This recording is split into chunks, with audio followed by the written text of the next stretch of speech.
Hey, what's going on, everybody? It is time for the April Secret Beach Typhoon, and this month. Sally, Hey. what is going on?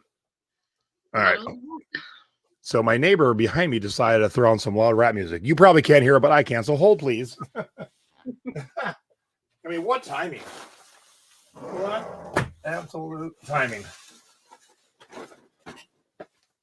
All right. Hey, I'm back. How's everybody doing? How are you doing today, Sally? I'm doing great. How about you? I am dandy. All right, so this is going to be kind of a different presentation that we've done in the past, and I've actually been thinking about doing a couple this way for a while, and so Sally's my first guinea pig, so to speak. Not so much of a direct presentation that Sally sat down and made on PowerPoint or Keynote, but more of a conversation with someone who has already done something that we all want to do, should do, perhaps. It kind of depends how big your profit piles are. If you have a mountain, if you have a whole house. So Sally's been doing it for a while, so we're going to talk to her. She's got her tips, and you guys giving us your questions, and some of them kind of overlap, so that's cool. And then I have some pictures and some what not to do, since I did it too for a while and had some good luck, but also had some bad experiences. So with that, I will start with you, Sally. How long you been? How long have you had a booth in an antique mall? Just about 4 years. And this is the first time you've ever done it in the past 4 years? Okay. Yes. So what was the tipping point that made you say, hey, I should do this? My friend Vicky and I went out to lunch one day, and we decided to go to antique malls because there's a whole bunch of them in downtown Fort Myers in Florida. And, we were walking around, and we were like, we should totally do this. We should do it together, so it's not so scary. And we got on a couple of waiting lists and got a phone call, and the rest is history. Just that easy. It wasn't even a big thing. It was just like, hey, I got an idea. Yeah, now, do you do it with her? Are you guys partners in your booth? We've gone both ways in the past 4 years. So we started out together at one mall, and then this new mall opened up, and they had a total of 7 malls throughout the state of Florida. So I tiptoed my way out and said, I'm going to go try over there. And she was like, nah, I don't want to leave. I said, all right, that's fine. I'll stay here a little bit. I'll go there a little bit. And then eventually she saw how much money I was making at the new place, and she left the old place and came and joined me. And then I was like, I have too much stuff. I need another booth. So I got another booth by myself.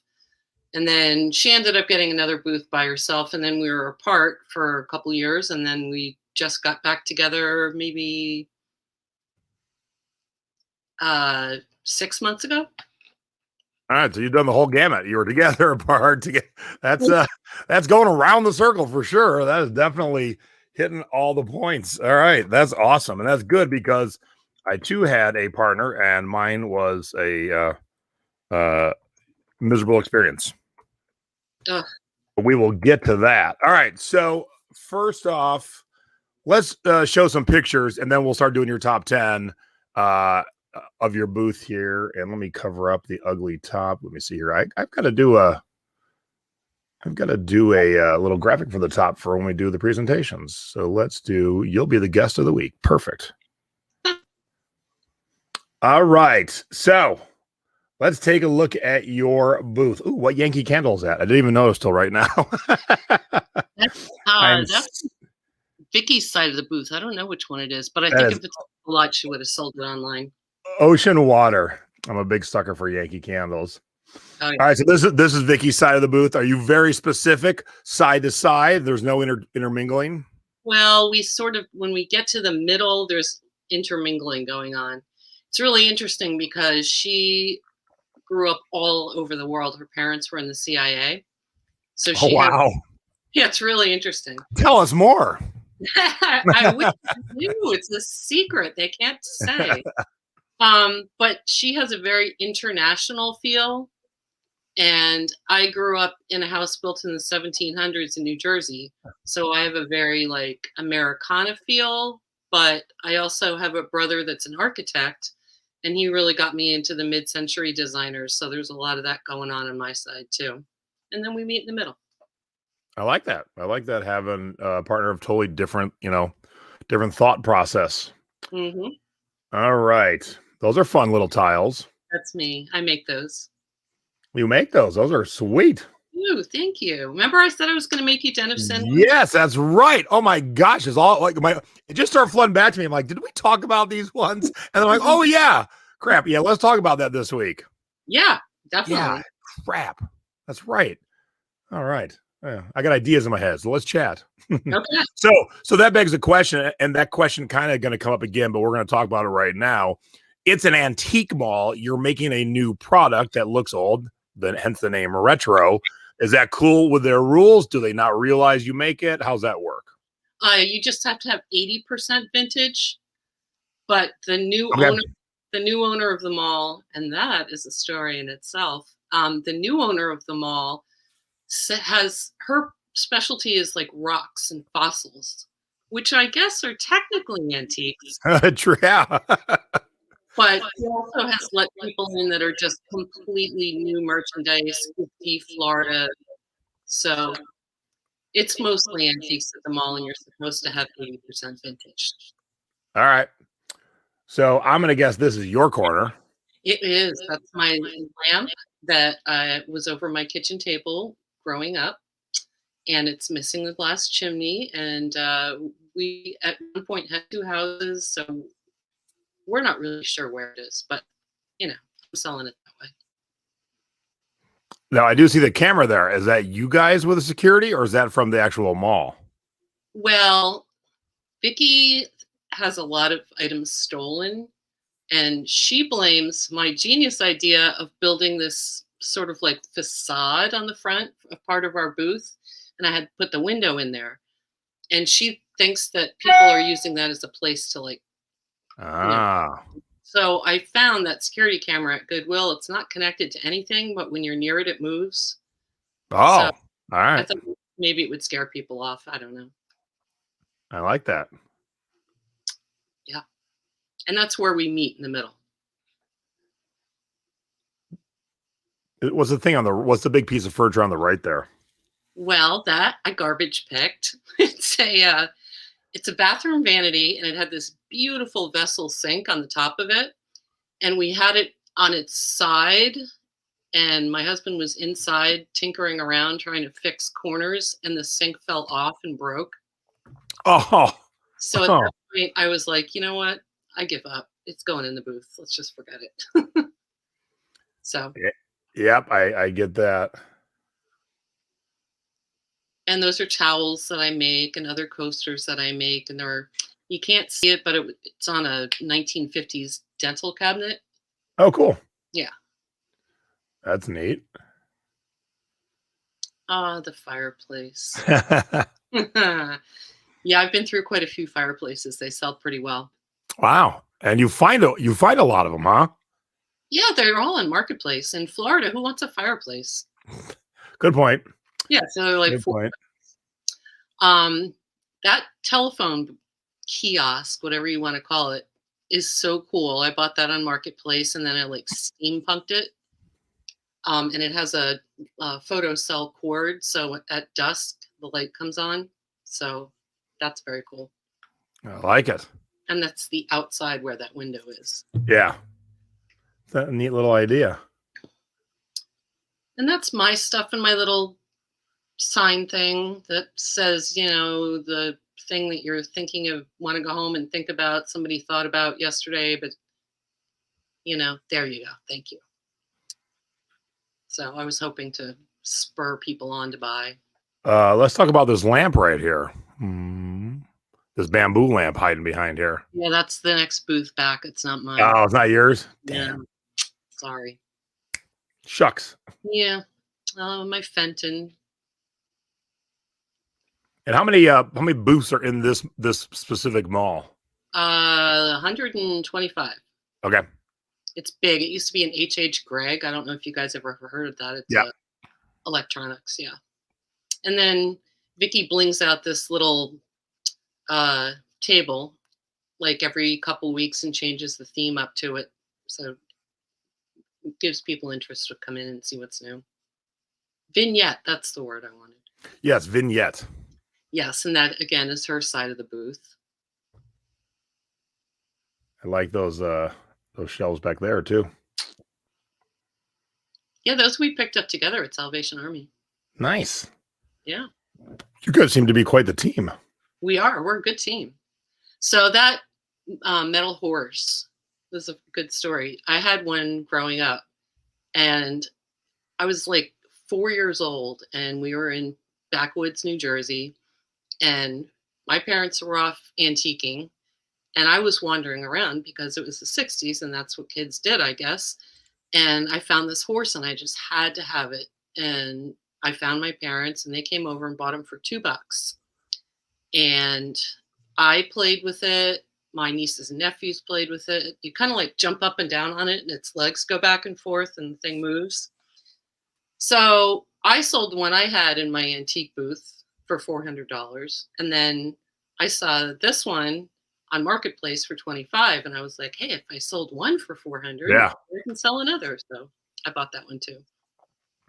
Nice. Joel's got a question that no one asked pre, so we'll answer that now. What's the square footage of your space? It is 8 by 15, I think. Okay. Big. It's $3 a square foot, and it's $554.80. So if you're really good at math, you could figure there that you go. Where's my math whizzes at?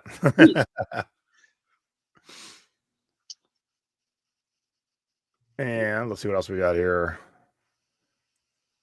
That picture on the wall of the flowers, it's another friend of mine that has a booth in the mall, and he had no room for it. And he's like, can I hang it in your booth? And I was like, I guess so. So not my choice. Now, do you get a cut when it sells since you do the advertising? Yeah, he's really good about that. Like, okay. I sold a baker's rack, and I didn't have anything to replace it with. And he had a baker's rack, and he said, oh, just use mine. And then that one sold too. So he's like, well, you get half. Why? I asked to borrow it. Yeah, I love those little hand painted glasses from all over the world. Yeah, those are cool. Very heavy too. Sweet. Yeah, there's a good amount and a good variety of stuff in the booth. Yeah, we used to have a lot more manly stuff. That's kind of hard to come by when I'm out thrifting. Like I have a huge collection of license plates from New Jersey from like the 20s through the 50s. And that really brought a lot of guys into the booth. And I had some tools and camera equipment. But, you know, you can only sell what you have. But there's no camera. What's this piece with the Irish policeman? You know, when you're thrifting sometimes and you just see something, he's musical. He used to be a alcohol bottle, maybe Jim Beam. Cool. But thought somebody would like them. Oh, these lamps are sweet. Yeah, those are Vicky's. I really like those a lot. Very cool. All right, we got now, how often do people try and buy the shelving that you have to display your stuff? All the time. So I mark mine for sale, and Vicky doesn't sell hers. Okay. I have a Chrysler Town and Country, and I just with the stow and go seats. So I'm like everybody's like moving bitch. So I can move furniture all day long. So I want to sell my furniture because that's where the big money comes from, trying to get your rent paid. Yeah. Like that piece just barely fit in the back of my van. That's a cool piece. Yep. That is a cool piece. All right, that's for my portion. All right, so Sally already had prepped her top 10 tips for doing this. So let's start with that. I'm going to make you big, me small. Get rid of that. All right, go ahead with number 1. Do you have them out there? Yep, it's spinning. It's going across the bottom there. See it? Oh, okay. Thank you.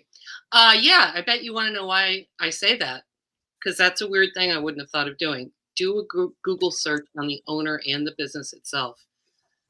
Because the Great Antique Booth Mall that had 7 malls in Florida, the owner was already arrested like 5 times before we moved in there for like Wow.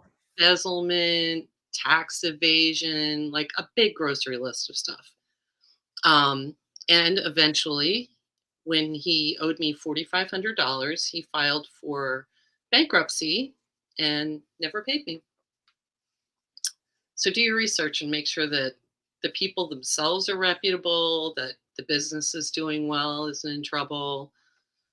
Do research.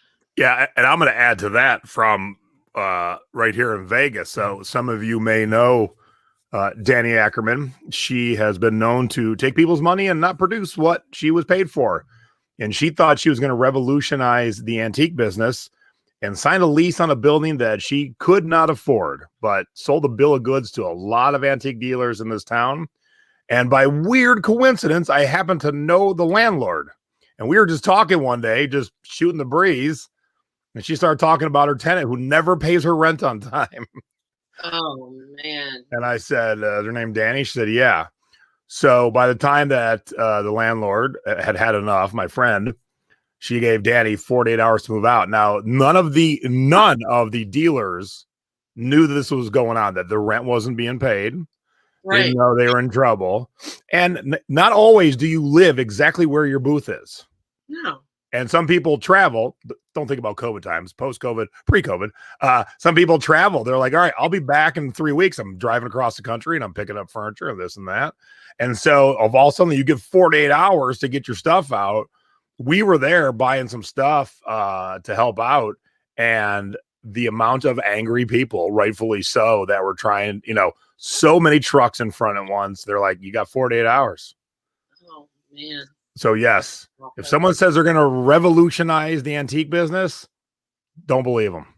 No. Do not believe them. A lot of people in town got screwed badly. That's so cool. All right, number 2. Ask if your booth has electricity. That's like super important because lighting makes such a huge difference.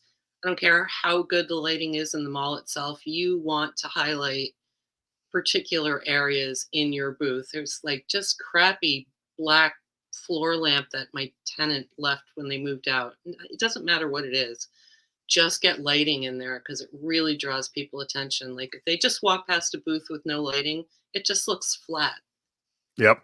But you have lighting in there and that makes all the difference. And then ask if they require surge protectors and timers because they really should, because I have heard stories of antique malls and fires. So because you got old lamps and stuff. So you really want to protect your merchandise that's in there. So it's important that have surge protectors, unless you have insurance on your stuff and you don't care. But all right, is it me or is it Sally?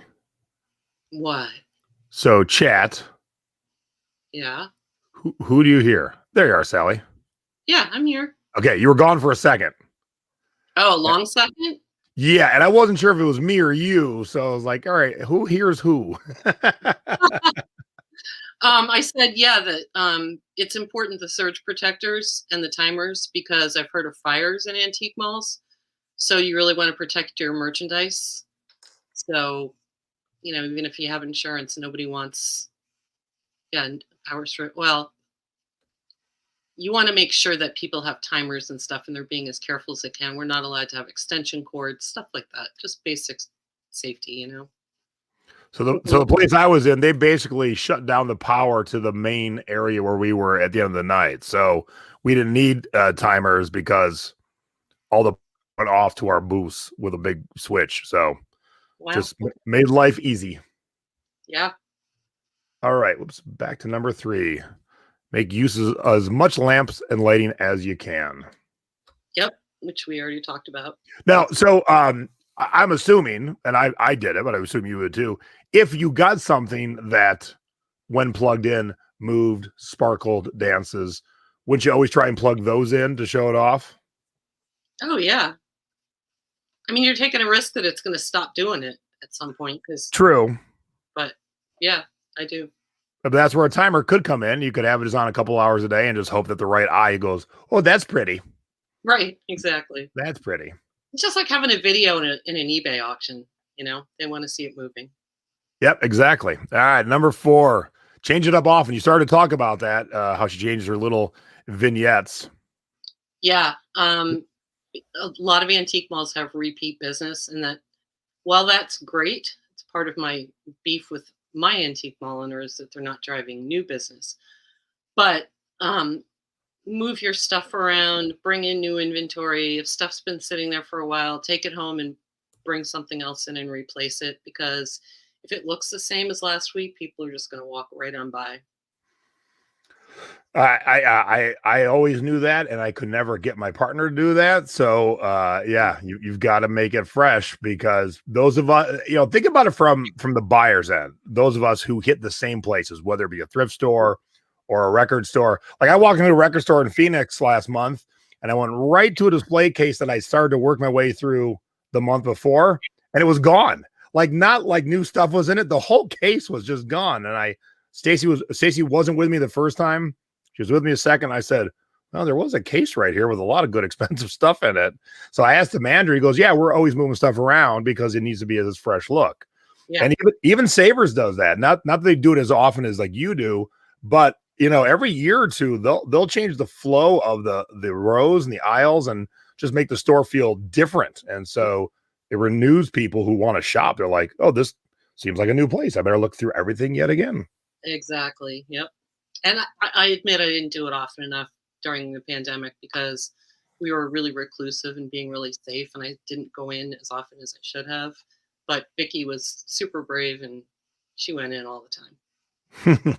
Kicking the door open. I'm going in. Yep. She didn't let anything stop her. All right. So, yeah, I mean, I do this with online stuff. Always factor in potential sale when pricing things. Mm-hmm. Yep. I mean, I try to price things under like eBay prices because we do get resellers in there. But I also always have to keep in mind, if I'm going to do a sale, I still want to make some money. So keep that in mind when you price things. It's, it's a game. Who knows? It's mostly a guess. Yeah. And, some people just don't care. They're like, whatever that price is, I'll take it. So when you do price it higher, factoring in your sales, you luck out sometimes that people are just like in a hurry, got too much money in their pocket. Like, I'll just buy it. And so those times you're like, yay, bonus money. Oh yeah. And at the front desk, I guess the computer system doesn't automatically know who's got a sale going. So we're basically depending on the people at the front desk to remember that we have a sale. So even when we run a 20% sale, they don't often take the 20% off, and the customers must not see the sign or care because goes through as full price. So. Wow, that's awesome. Because I'm always like, did the 20 come off? I'm always that customer because I'm like, all right, that was 20, that was 50. Most malls, if you ask for 10% off, just give it to. All right, so this is a good one. This is more modern than the last time I had a booth. Use Pinterest to get display ideas. Mm-hmm. And go vertical, stack tables. Makes fine one yep, pictures I did a lot of searching on Pinterest to get ideas about displays, and a lot of them were sort of unachievable because another question that I think Debbie asked was, do you have a theme to your booth? And you can't always have a theme because like white things aren't always available or blue things aren't always available. So a lot of the pretty booths on Pinterest, you can't do them. Because it's just, I mean, look at the different colors and stuff that we have going on in there. There's no theme. So what do you exactly search on Pinterest? Antique mall booth idea? I mean, what words are you? Okay. Yep. And I have a folder, whatever they call it on Pinterest with all of my ideas in there. That's awesome. Yeah. It's, I'm going to guess this happened to you too. You hear an idea that seems so like, duh, but then you're like, why did I ever think of that? Oh, I know. And I don't have the gift of merchandising that Vicky does. But like I don't know. Do you remember that guy, Christopher Lowell, that used to be on TV that had the 7 layers of decorating? Yes. Yeah. So she basically can do that, and she'll like start at the back and then bring things forward and down so your eye just keeps moving and she creates interest. So basically, I bring my stuff in there and I tell her to have at it because she's way better at merchandising than I am. She's really good. Now, Ginny says, put your highest price items at eye level. So that is a good question. Do you think about, okay, because you have to maximize everything. So you got to put stuff above, because there's some people 6'5" coming in too, and Mhm. below. There's some people 5 foot like my wife. So does that thought process actually go through your mind? Okay, I want to make sure these expensive items are right here in the middle for normal height people. Yes, because I used to work at Publix, which is a grocery store here in the South, and their one of their mottos is eye level is buy level. So I do make a point of putting things, mostly the expensive stuff, at eye level. Yep. Now, see, Never. that's a thought I never had when I was doing my booth. So, see, I was like, never had that thought. I just had a thought of like, it's like Tetris. Where does everything fit? Yeah. Oh, so 6, I think, was a two-parter because your 6 was so long. Hang on, let me double check. I'm missing the second half. Hold on a sec. Yep. So yeah, so the first part says use Pinterest so you can display ideas to show how to maximize space, go vertical, stack tables. If you got walls, hang chairs, use risers to create different heights on shelves, comma.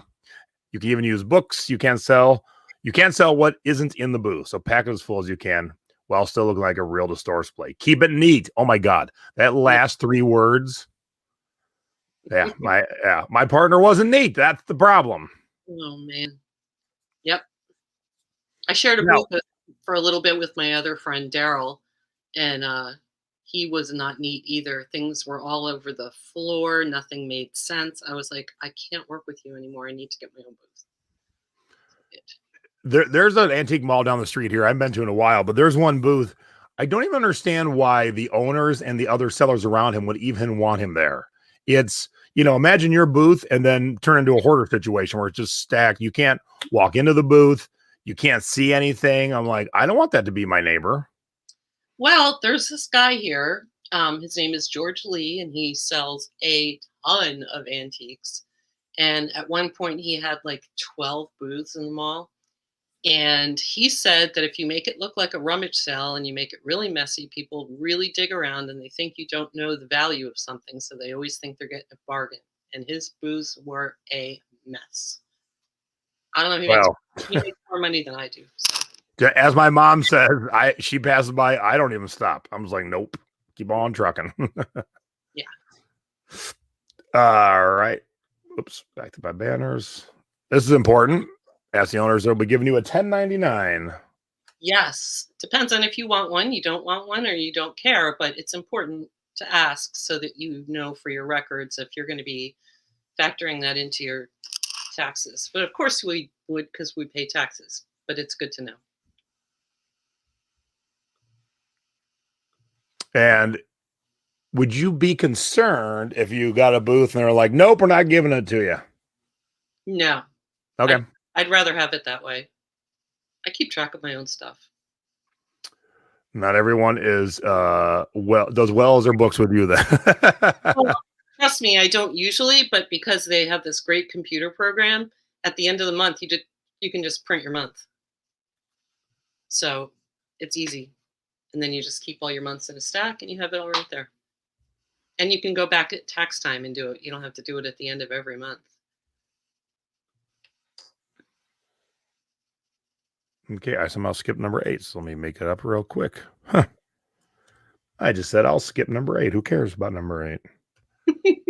There we go. Really bad. There we go.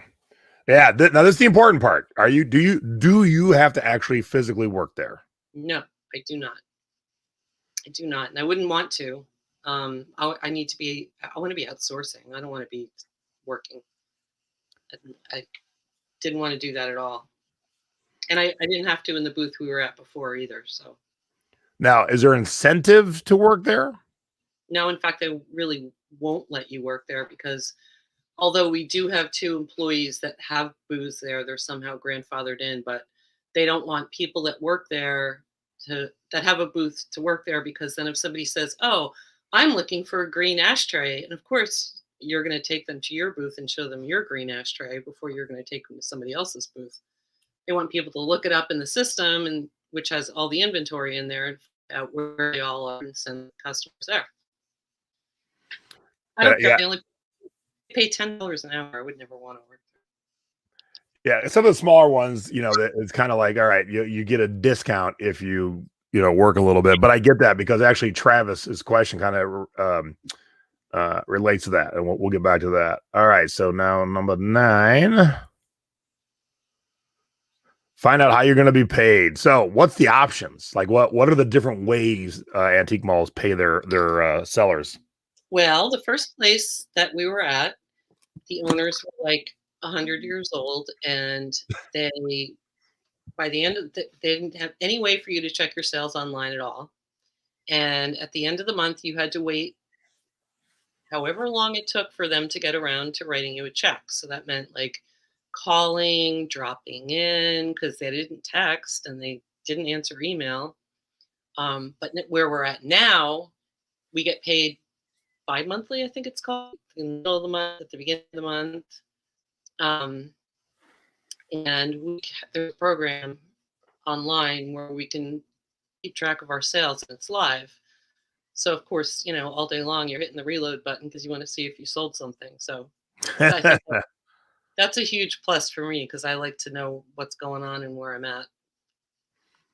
So basically, Leanne and Karen just came together to form one question. Do you keep an inventory sheet from Leanne? And from Karen, what software do you use for your tracking of your inventory? I personally do not. I can tell by that eye roll the answer is going to be nope. My friend Vicky does. She has something of a photographic memory. She's the one that always knows it's like a place or I sold something or somebody stole something. So she has this book and she writes down everything that's in her booth, how much she paid for it, and then she writes down when it sold and how much it sold for. And I was like, why? I mean, I do my taxes on TurboTax and it doesn't ask for anything like that information wise. I mean, I just keep track of all my receipts and I keep track of how much I sold, and there you have it. Yeah, but for those who like to do those things, Mm-hmm.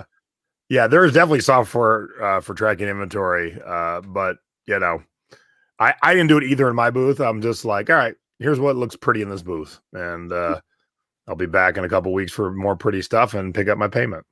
Yeah, exactly. That's what I am too. All right, and number 10, which is a 2-parter, so we'll get the first part up. Expect theft. It happens. By a lock case, they're often available on Marketplace for small items like jewelry or expensive items you don't want people dropping, playing with, and this was the best part, putting their chewing gum in. Is that usually a problem? Yep. Shut up. I would have never guessed that in a million years. Yeah, I had this gorgeous antique pottery and it's like a gum magnet. It's disgusting.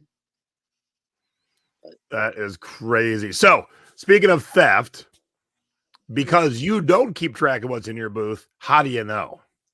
Well, okay. The one time that I do know for sure somebody stole something, I was actually in the mall because before COVID, we would hang out there on the weekends and try to drum up business. So I watched these two guys come in and with an older woman who was like in a wheelchair with like a basket attached to it.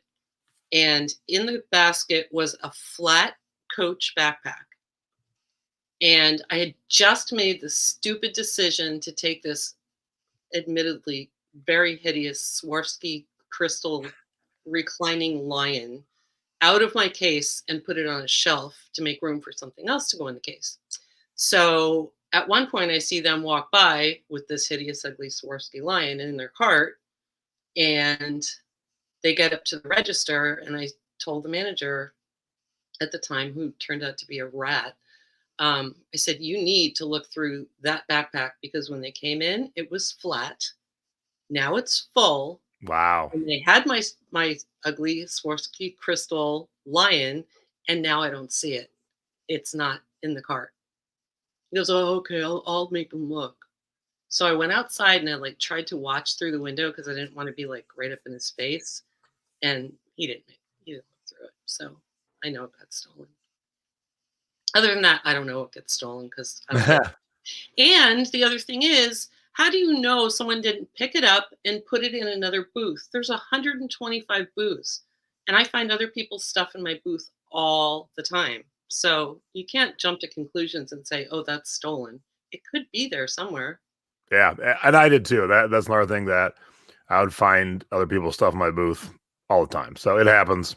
Yep, And that's just part of the nature of that business. All right. So someone had a question. Marianne, do they charge a commission and rent or either or? both. It's $3 a square foot, and they take 10%.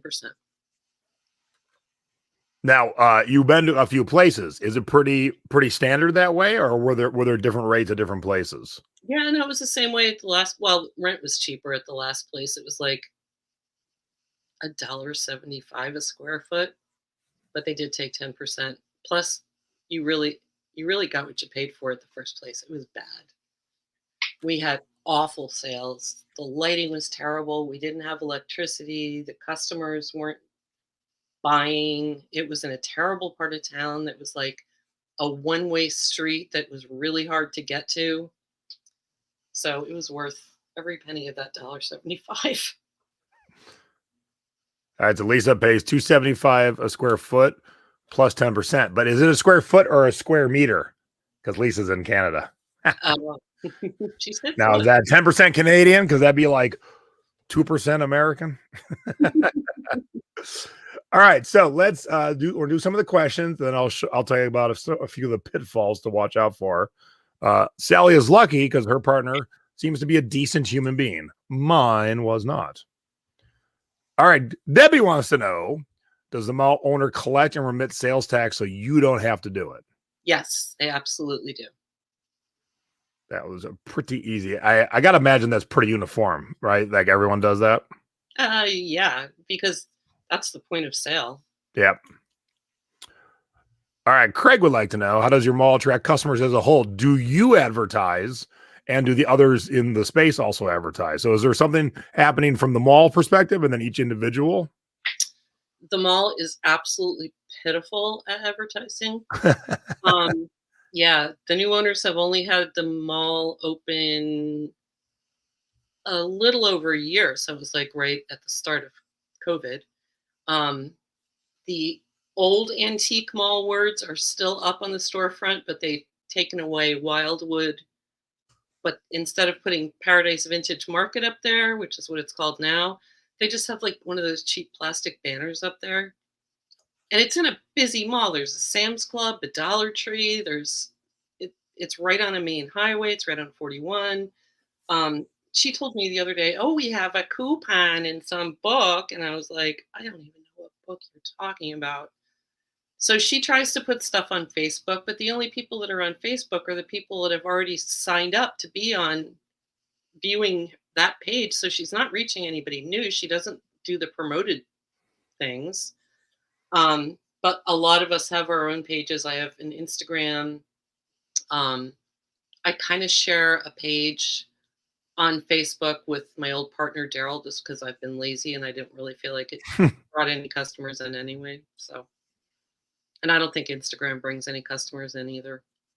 Have you said to the mall owner, hey, if you click this little promoted button and spend a little bit of the money that we give you, you'll get to people who don't know we're here? And I even told her the other day, I said, I run into people all the time that don't know we're here. I had a great idea. It's free. Invite food trucks to come on a Yeah. Saturday, and then get the car collector group that hangs out next door at Lou's Auto Parts store or whatever, do a car show, and then call the local radio station and invite them here. It's all free. You draw attention to all the people that are going to Sam's Club or Dollar Tree on a Saturday. Win-win. And then her boyfriend got so mad and like laid into Vicky. It's your fault that you're not making money, and we're doing just fine with our repeat customers. And what a stupid idea with food trucks. And I was like, Wow. wow. And it's Brian too. Maybe Wow. Yeah, we were at a tiki event this past weekend, and it was at a hotel, and the hotel had a restaurant and stuff like that, and yet they also brought in food trucks, and I'm like, never thought about that because usually we just stuck at eating at the hotel for 3 days because we don't want to leave and go do other things. And every like 6 hours, a different food truck was there, and I finally had a chance where I'm like, hey, I'm hungry, and we've been inside the hotel. That's a great idea. And now I got this great food truck called Red Ginger in the Phoenix area. Find them. They make good sandwiches. Awesome. All right. Our next question is from Debbie, who is not here. I don't know where the heck she is. I know she had a lot of good questions. Yeah, I messaged her. I said, you. So we know you don't work there, but you have to be in your booth to bring new stuff, to merchandise it, to pretty it up, to get the gum out of your antiques. So how many hours a week do you think you put in on average? I would say pre-COVID, I was doing 8 to 10 hours a week. Okay. During COVID, not so much. I would zip in with stuff, dump it, and leave, and wait for Vicky to work her magic on it. And of course, if big pieces of furniture sold, then I had to go in and had to put in new pieces of furniture. So, but maybe can't even say an hour a week I've been doing recently. Okay. My sales are suffering for it. So now that I'm all vaccinated, I'll be fine. Back in. Yep. All right, this is a great question from Debbie. How long do you leave an item in your booth? Do you try it on sale before moving it if it's been there too long? And we know based on Thrifty Business, Debbie leaves stuff in her eBay store from like 2013. So how long is too long in your booth? Realistically, a couple weeks is really too long, but honestly, a couple months is basically it. But I don't follow my own advice. I have some Fenton that's been in my booth for so long that the tag is faded and brown. Wow. So, big no, but like it's breakable and glass scares me, so I just keep moving it around. I'll make a new label for it. Now, do you have sales, or do they say, hey, this is the weekend we're all having sales kind of thing? Sometimes for like an event, she'll say we are as a whole, most of us going to be having sales. If you'd like to participate, let us know. So you pick your own percentage and you can decide whether you want to do it or not. And then they have a system with colored stamps that you can put on your items to mark them like 20%, 50%, or 75% off. Now, do you and Vicky always agree on, hey, we should do a 30% off this weekend, or is it ever half the booth 20 and half the booth 30? No, we always agree. Okay, that's good. Yeah. All right, so we kind of answered this. Debbie said, does your booth have a theme? Nope, you guys put all kinds of stuff in it. But you both have a kind of a theme, your half and her half, as you said at the beginning, Yeah, we had such grandiose ideas at first. We really wanted to do everything like all white, so pretty, like you see on Pinterest, and you just can't do it unless, I guess, if you do like a pop-up thing at a craft sale, you might be able to plan for that. But ongoing, no, you can't do it. And this is a great one from again, Debbie. Hey, Debbie, are your booth items listed on eBay? If so, if not, how do you decide what to list on eBay and what to put in your booth? I could never put something in my booth and list it on eBay. I'm not on eBay anymore anyway, which is a whole nother story. But I do sell on Marketplace. I sell on Poshmark. I sell on Etsy. But my worst nightmare would be if something sold in both places at the same time. Like I couldn't get to the mall fast enough to grab it. So no, I can't. Sometimes I'll put it on Marketplace and then send them to the mall if it's like furniture or something. But no. All right, Greta, I think we answered most of Greta's. What are costs associated with it? We got that, the rent and the fee. How do you get paid and how is it tracked? We got that. Don't have to account for sales tax or any of those things, right? Yep. So we covered all that. So good job, Greta. But I like this. So you touched on it. Search the owner and the booth. Do you interview them at all? Do you say, hey, tell me about how you see this booth or this mall going? I think it really depends on the owner. Like the first one, we had to get on a waiting list, and they were a crotchety old couple, and they did things their way, and they weren't going to answer any of our. I mean, I guess they answered questions, but like I was like, is there any electricity? No. How do we get paid? Well, sometime at the beginning of the month, I'll write you a check. It was like not helpful at all. No, it doesn't sound too helpful. No. And then the second guy was like a real shyster from Boston who was the owner's grandson. And I should have Googled him too. Oh, And geez. no. And he had me on the phone and he was like giving me a sales pitch about why I should get a booth at his mall. And he wanted a video of what my antique booth looked like. And he would like approve me. But he was just like a talking head because when I was in there and I actually had issues, like he would say, email me, and then he would do nothing about it. So now he's back in Boston selling cars again. So, Oh, a used car salesman. Get Mhm. out. Yeah. Don't buy a car at Herb Chambers. You live in. All right, Joel's got a great question. How expensive is too expensive? Is there a cutoff where you won't put like a $20,000 item in your booth? Nope. Nothing. Nope. Not unless it's like something that I could like steal that could like fit in someone's backpack or something. But if it's big and heavy, no, there's no limit. Excellent. Okay. So Grant says, what's the typical percentage of loss due to theft or breakage? So let's talk about breakage. We didn't talk about that. So what happens if a customer is like, oops, Butterfingers, does the mall run over there and say, you're paying for it? It's spotty. I was there once and that happened to something of Vicky's. So I was able to follow up on it and the lady did. Of course, it was a set of 6 glasses and she broke one. So now it's like stupid. But no, they don't. I've never gotten paid for anything that was broken. And I find pieces all over the floor, when I'm moving furniture and I'm like, what even was this? I can't even tell. So, and they have cameras, but there's this huge screen up behind the registers. No one ever looks at it. And the pictures from every camera are so small that you can't even tell what's going on.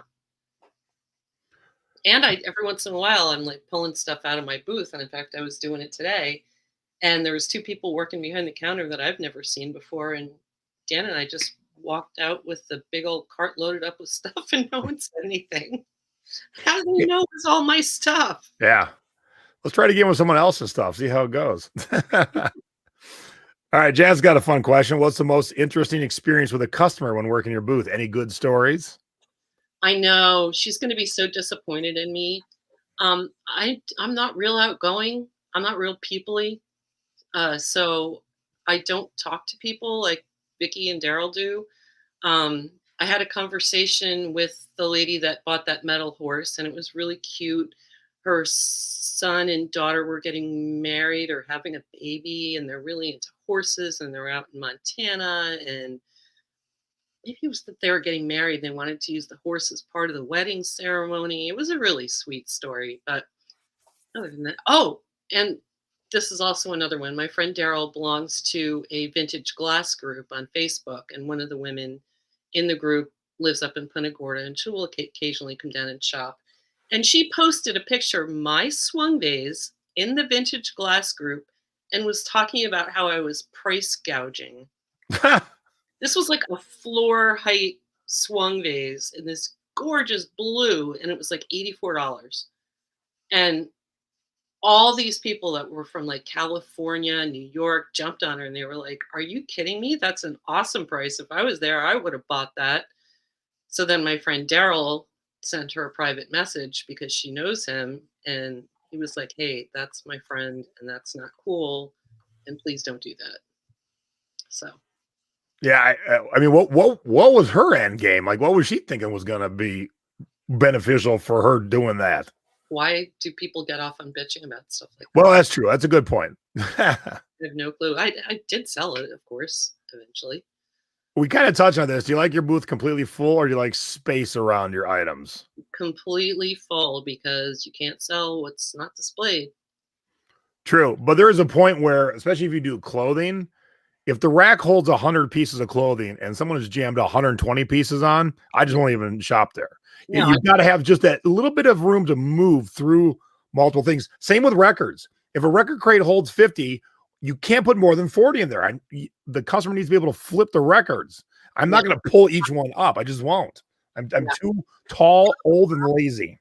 Yep. Oh, no, I totally agree with you. But just general merchandise, no, I take care of I pay for every square inch, so I might as well make it reasonable real estate for me to make some profit off of. Yep. Now, we talked about, you said you can have 20% modern stuff, but is anyone really following that rule, or is anyone enforcing that rule? No, thankfully we do have just a lot of people that have a lot of vintage stuff. But like I said, there's that one lady that has like all coastal Florida decor, and it's all brand new.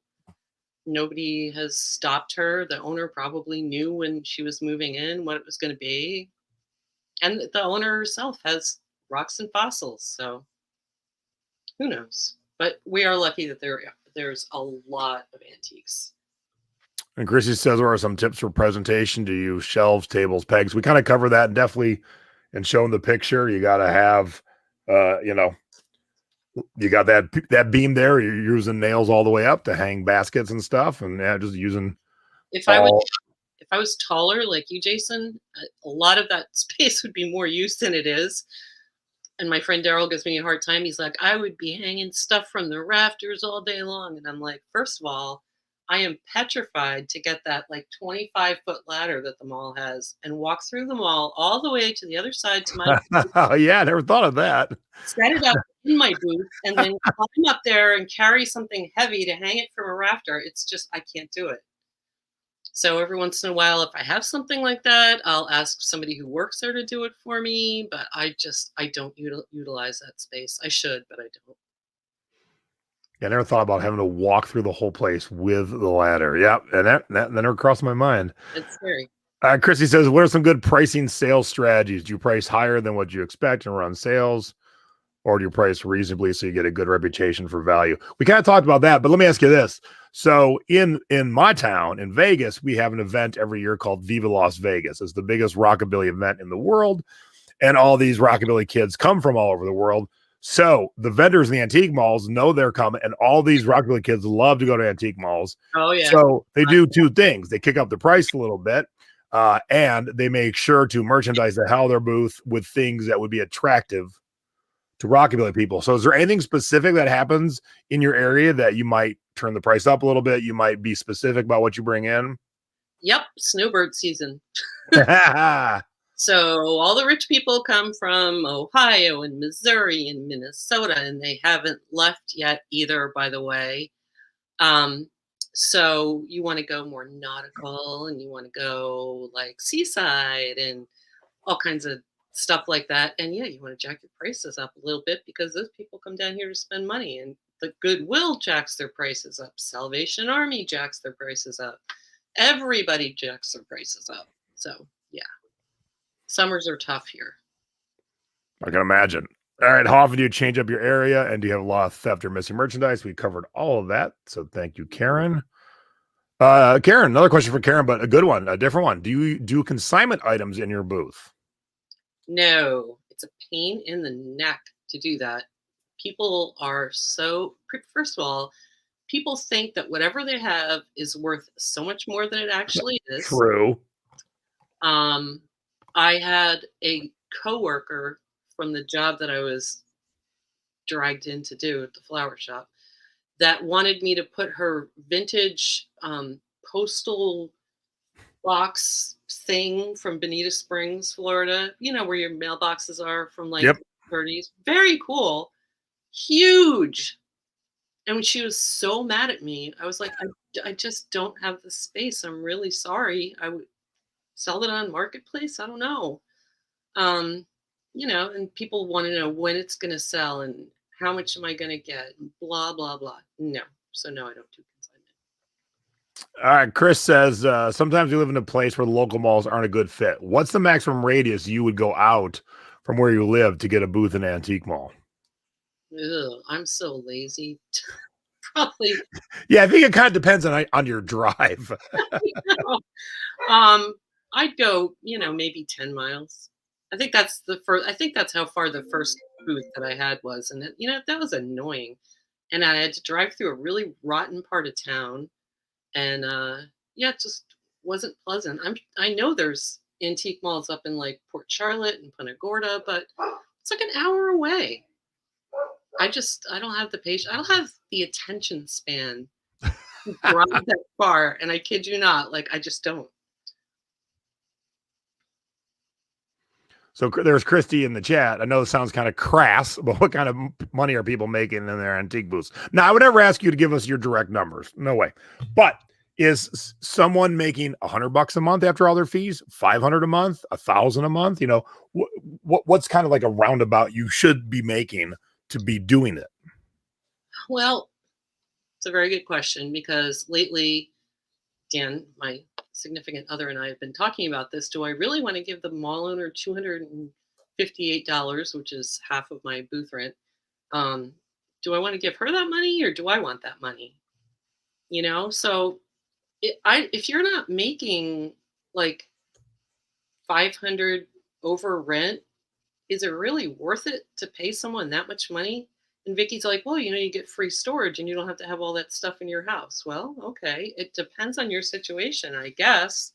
Sometimes I feel like in an antique store, stuff I have in my house, but there are people in our mall that make $3,000 a month, and they're the top sellers. Okay. I don't know how big their booths are, and can you live on $3,000 a month? Because I can't. So it's definitely a side hustle. It's not a significant income at all. You have to have other irons Right. in the fire. You're right. It should be one arm of your overall picture. Now, Jenny says, well, impacted pandemic have? I'm guessing that had a great impact. Yeah, this winter was not good at all. When I first started there with the old owners, who basically took most of the money that I made anyway, I was making, $1,400 over my rent. I was really happy with that. That's a good side hustle. But now, I mean, I'm happy if I just make rent sometimes. Well, yeah, that's what Lisa just said in the chat. Lisa lives up in Canada. We've been under lockdown so long, I haven't made my rent since last September. So let's hope that's going to start ending. All right, we got one more question. Then I'm going to drop a little bit of what to look out for. So Travis kind of touched on what you were saying. Someone would call a store and ask for the lowest price, and the person who answered the phone would, of course, since they work there, would direct them to their stuff. So they did take the time to call Travis, but once Travis said 200, that person that took the phone call, who was working at the store that day, had the same item, said, I'll give you mine for 150. Yeah. So that's where, how do you combat that? You go to a place where the vendors don't work. It's a separate staff. And that way there is no shenanigans going on between.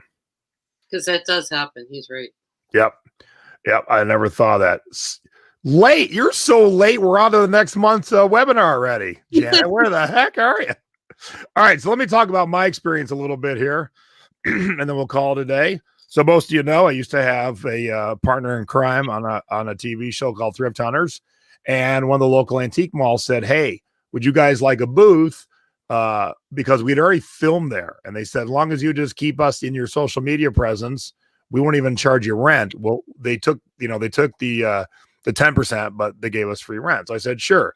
So the first thing we did was we freshened up the booth by giving it a fresh coat of paint.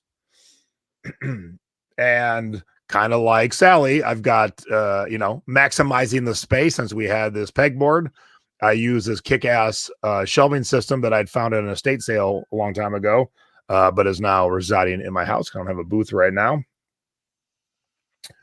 And hey, lights, there we go. I got fun light up lights and make it look fun and exciting. And before I was having my office be all clowns, I sold a lot of creepy clown stuff. Damn, I wish I had it back. I always done clothing. So like I said, you got to have room on the rack to shop. And since I do a lot of vintage and Hawaiian shirts, the more colorful, the better for bringing people's eyeballs into it. And we had a nice little glass display case there. It did not have a lock on it, but I didn't have things all that expensive. So it just, would show off some of the better pieces. So what started to happen was I realized, although 2 people owned this booth, only 1 person worked at this booth. I was the only one that ever came in and merchandised it and straightened it up and added new stuff and ran sales and just basically made it pretty. And so what I never thought of was how piss poor having a partner who doesn't do anything is, and it makes you angry and grumpy and you don't want to do it. Like, see this day of cleaning, I had to tell him we had to clean. Like, he never ever showed up and said we should clean. I had to show up with the cleaning supplies and say, you need to meet me at our booth this day and this time so we can pretty it up. It got a little dusty because in the spring times in Vegas, it is very dusty. All right, so here's how bad it got. Sally, you ready for this? I walk into the booth one day, and I don't got any examples here. He had 2 coffee mugs he was putting in the booth for $3 each, but he must have dropped them because when I got to the booth after he had left, the tags now said broken coffee mugs, $1, and the handle was inside the mug. And to no one, I said, we're selling trash now? That's crazy. So that was his thought process, was someone will buy a broken mug for $1. So I just took his merchandise and I threw it away. Didn't even care. Just threw it away. And then when I'd had enough, and he did a lot of other dumb stuff. He was one of the problems with our show, and one of the reasons our show didn't go on. He not only was he not stocking, that when I finally decided to call it quits. So here's how full the booth was. We actually moved to the booth next to us. It was full. And then when I left, so what you're seeing here is all my stuff in the booth. This was his stuff when I left. And so he didn't care. He had nothing in the booth. But here's the kicker. Here's the thing that will make your head explode. All right. So this mannequin, let me see, where is it? All right, this mannequin right here. The back door to the mall where you would come through, there's only like 3 parking spots in front, the rest in the back. This mannequin would greet you. As you open the door, this mannequin's looking right at you. So always had a fun Hawaiian shirt on. So there was a point where I was gone on the road for like 2 weeks.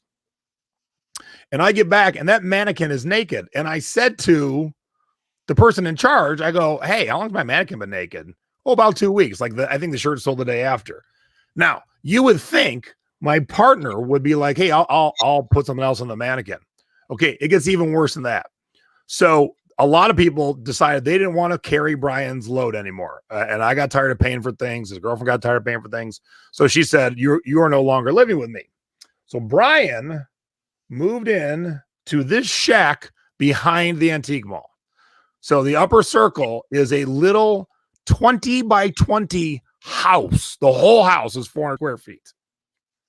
And so he was in the antique booth every day. The arrows show the about 27-foot walk it takes to get from where he was living to our booth.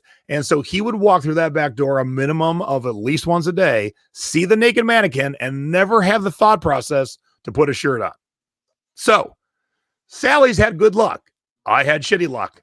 If you're going to go into this and do a booth with a friend, make sure you really know that friend, because my experience sucked. Sally's way better. Way better. I'm the Brian in the relationship because I bring stuff in and drop it off and don't do anything. And Vicky merchandises it, but she loves doing it. And she says, please just leave it. I'll take care of it. I'm like, all right. And that's fine. You got that relationship. When I walked in and found trash with a price tag on it, I don't know. I mean, I've been really mad in some days of my life. And that one I'll never forget. I was dumbfounded that was my partner's thought process. Ridiculous. Once you break something, it's just trash. Throw it away. Yeah. It sucks, but what are you gonna do? All right, so I know we've got some people in the Secret Beach that have booths. I know some people talking about it, and I think my new admins, Aaron and Matthew, are getting a booth. So I think we'll start a post. Show us your booth. So I know Lisa's got one, so let's see yours, Lisa. We'll start, maybe if you wouldn't mind starting. And then Sally, when you add some new stuff to yours, take a fresh picture. And now that we're going to start hopefully coming out of this crappy last year and a half, let's if someone's going to take this plunge, let's be there to celebrate and help them and spread the word too, because I don't mind using the thrifting board. If you're going to open a booth in an antique mall, let's tell the 60,000 people in the thrifting board. Go shop. Tell them Jason sent you. Say hi to Sally. Buy some stuff from her booth. Booth 173 and aisle number 2. That kind of thing. Yeah. I'll make a graphic at least, and if I don't remind you, you remind me, and we'll get that post going. So, Brian, luckily his was spelled differently, so don't worry about changing your name. All right, everybody. That has been the April Typhoon. Sally is around if you got any questions, especially if you didn't watch live. Debbie. Yeah. I know. She put in so many great questions, and I don't know where she is. I hope she's okay. I mean, she usually responds to my messages pretty quick, and I hit her up just as we started, and she hasn't read it yet. So very weird. Huh. But it can be rewarding. You just got to find the right place, have the right mix of stuff, and be in a place that has traffic. That's the big thing too. Make sure. The one thing I didn't like about our mall, it was close to places with traffic, but just around the corner enough that we didn't get the traffic that it would have liked to be for a mall. So that needs to be part of the equation. All right, everybody. Thank you very much. Oh, Christy said that was very helpful. Cool. I hope we can get some people who are on that edge into a space and making some extra money. Yay. That'll be fun. And I'll come shop. Hey, look, we're going to start traveling soon. So if you've got a booth and I'm coming your direction, let me know. I'll come shop in your booth for sure. And with that, I say thank you, Sally. Thank you, Jason. Oh, you rock. Thank you. And have a good day, everybody. We'll catch you soon. Don't forget, Thursday night, Thrifty Business. Bye-bye.